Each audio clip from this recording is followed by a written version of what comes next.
My wonderful brothers and sisters, today I actually was thinking about some of the teachings that the apostles of the Lord have actually been teaching.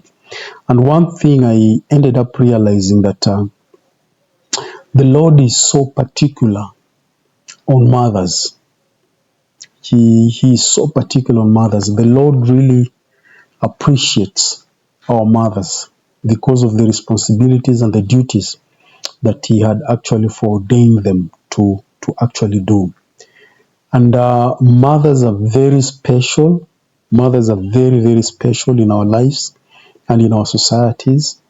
That even the Lord Himself is expecting us to be very respectful of our own mothers because of the roles that they've played in our lives. They are naturally, actually, they are nurturers by nature.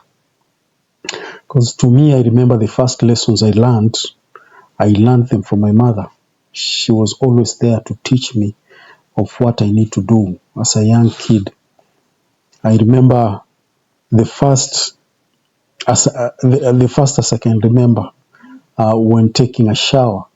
You know, she's the one that actually ensured that I took a shower. You know, and I remember tying my shoelaces. And I remember she's the one that taught me how to tie the shoelaces and all that, how to cross the road when going to school. She actually taught me, like we used to be told, you look on the right and on the left and then on the right again and then you cross. So she actually taught me a lot of things. And when Elder Jeffrey Holland spoke about mothers, this actually resonated with me. And without further ado, let us just listen to this talk and we can see what happened. Please welcome.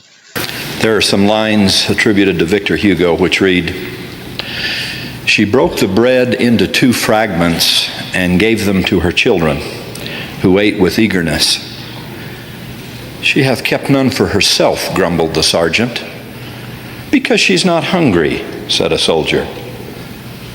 No, said the sergeant, because she is a mother." In a year when we are celebrating the faith and valor of those who made that exacting trek across Iowa, Nebraska, and Wyoming, I wish to pay tribute to the modern counterparts of those pioneer mothers who watched after, prayed for, and far too often buried their babies on that trail. To the women within the sound of my voice who dearly want to be mothers and are not, I say through your tears and ours on that subject, God will yet, in days that lie somewhere ahead, bring hope to the desolate heart.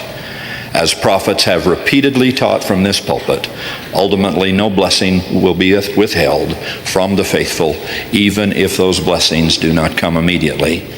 In the meantime, we rejoice that the call to nurture is not limited to our own flesh and blood. In speaking of mothers, I do not neglect the crucial, urgent role of fathers, particularly as fatherlessness in contemporary homes is considered by some to be the central social problem of our time. Indeed, fatherlessness can be a problem even in a home where the father is present, eating and sleeping, so to speak, by remote. But that is a priesthood message for another day.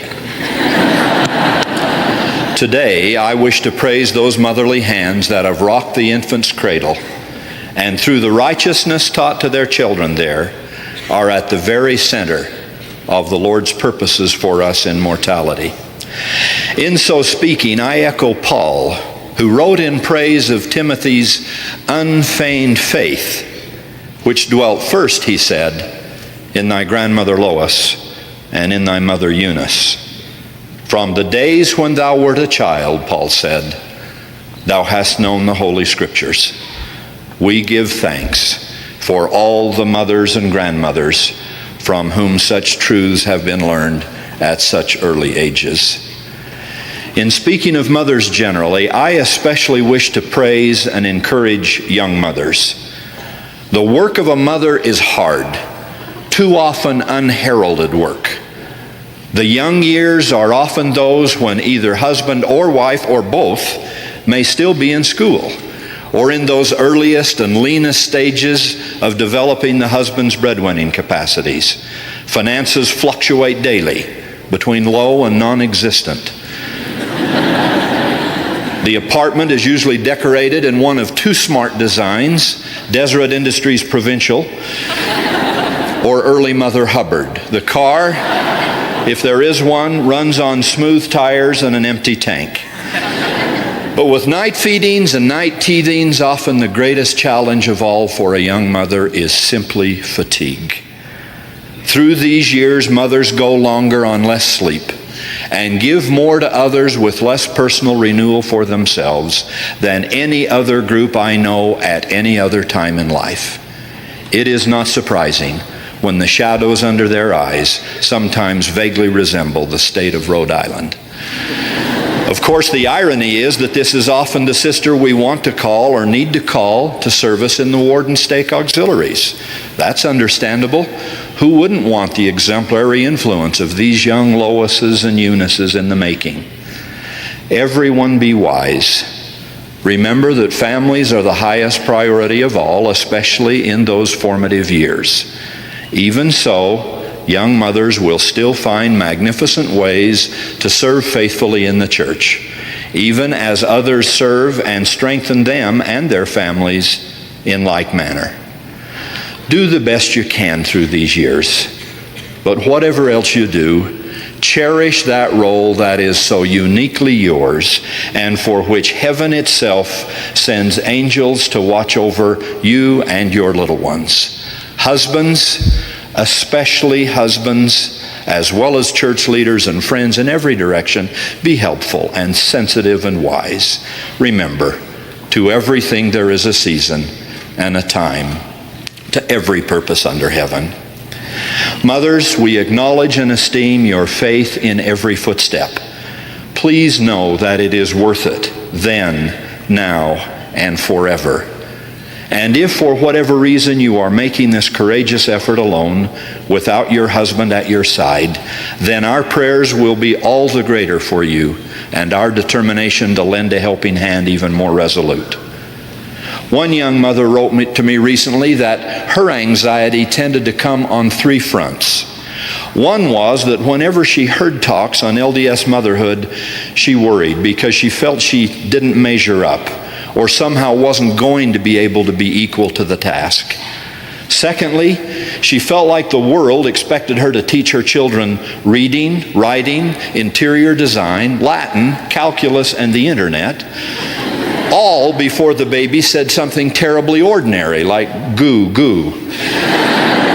Thirdly, she often felt people were sometimes patronizing, almost always without meaning to be, because the advice she got, or even the compliments she received, seemed to reflect nothing of the mental investment, the spiritual and emotional exertion, the long night, long day stretched to the limit demands that sometimes are required in trying to be and wanting to be the mother God hopes she will be.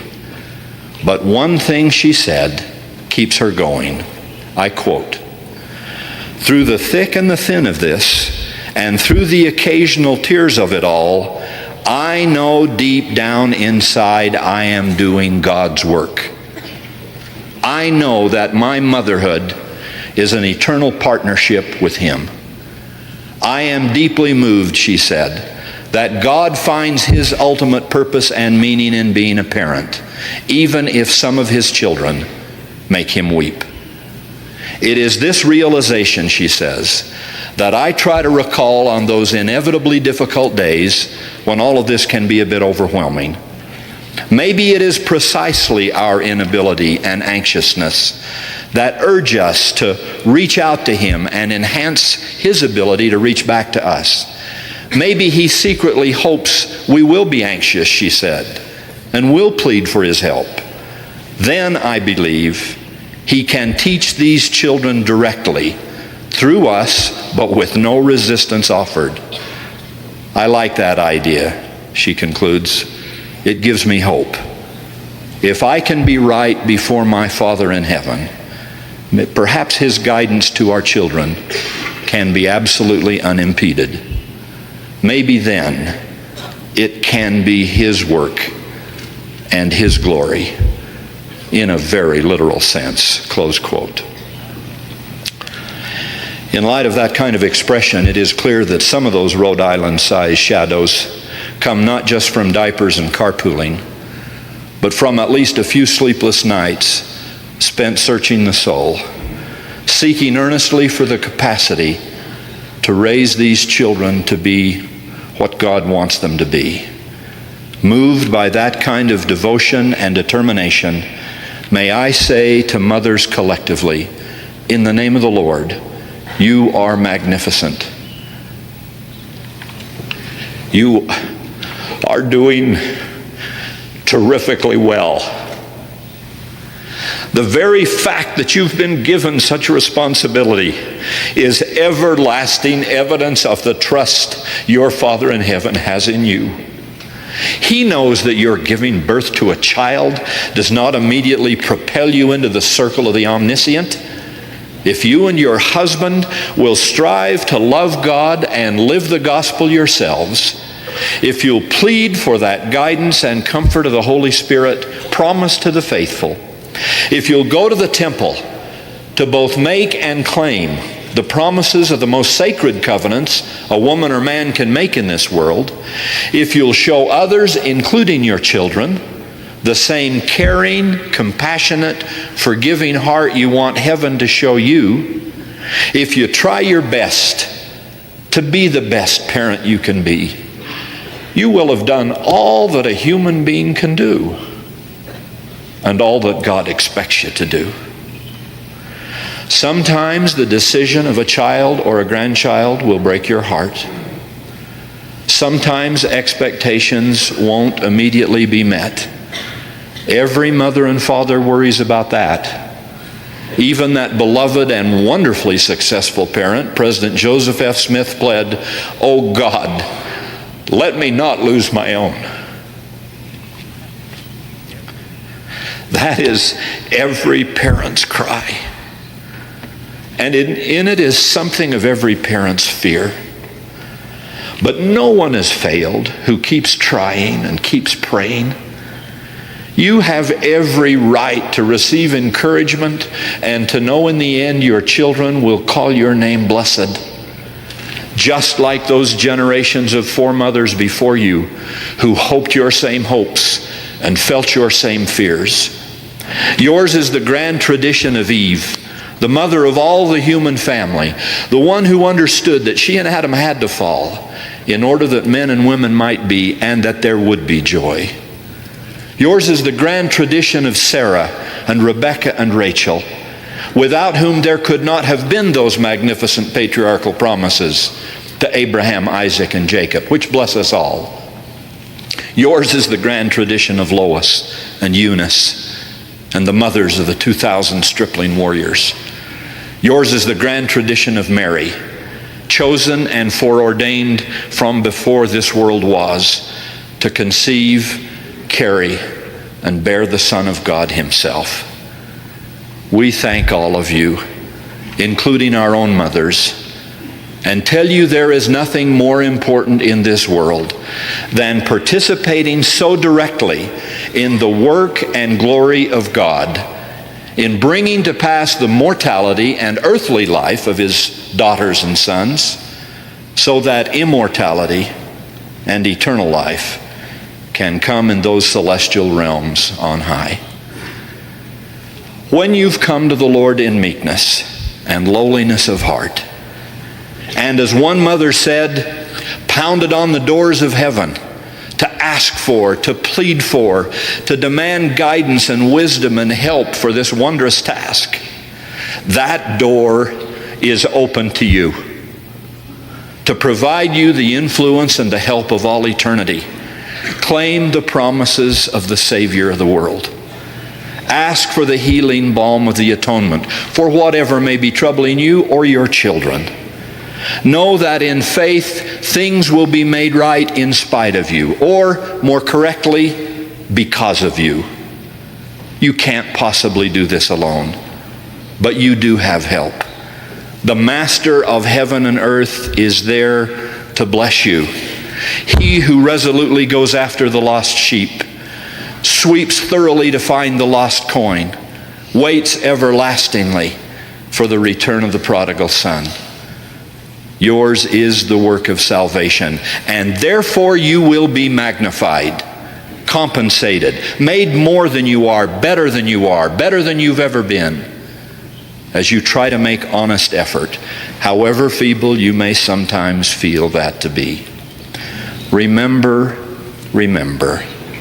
all the days of your motherhood, ye have not come this far, save it were by the word of Christ, with unshaken faith in him, relying wholly upon the merits of him who is mighty to save. Rely on him. Rely on him heavily. Rely on him forever. And press forward with a steadfastness in Christ, having a perfect brightness of hope. You are doing God's work. You are doing it wonderfully well. He is blessing you, and he will bless you. Especially when your days and your nights may be the most challenging. Like the woman who anonymously, meekly, perhaps even with hesitation and some embarrassment, fought her way through the crowd just to touch the hem of the Master's garment. So Christ will say to the women who worry and wonder and sometimes weep over their responsibility as mothers, daughter, be of good cheer. Thy faith hath made thee whole, and it will make your children whole as well, in the sacred and holy name of the Lord Jesus Christ. Amen. Yes, for sure, man. God is overall, and our sisters are playing a greater role in this society, and they are partnering with the Lord in bringing forth, souls in this mortality. And that is one of the greatest call one can ever have, to partner with God in bringing forth souls in this wonderful part of the world. That is Elder Jeffrey R. Holland. It is a talk that he gave some years back. You can see he was a little bit young. There he was young. He was still very young as compared to how he is now. And that was a talk that was given to sisters. We know a lot of things are happening today in the world. A lot of things trying to deviate our wonderful mothers from their blessings. But that is what the Lord has actually said there, that there is power in being a mother, and how much I always appreciate my own mother for everything that she did to me. And sometimes I wonder, how will I have been without her? At times I always wonder, if my mother was not there for us, how will you be right now? And that is one of the greatest things that I owe it to her. Even though sometimes I feel that I've not done much, I have not done much that she's supposed to get. But I pray someday Heavenly Father will actually open ways so that she can be more comfortable than the way she is now. I know this is true, and I so say in the name of our Lord Jesus Christ. Amen. So thank you very much. And thank you very much also for being here. Seeing you in the next day. And I will see you in the next video. Thank you.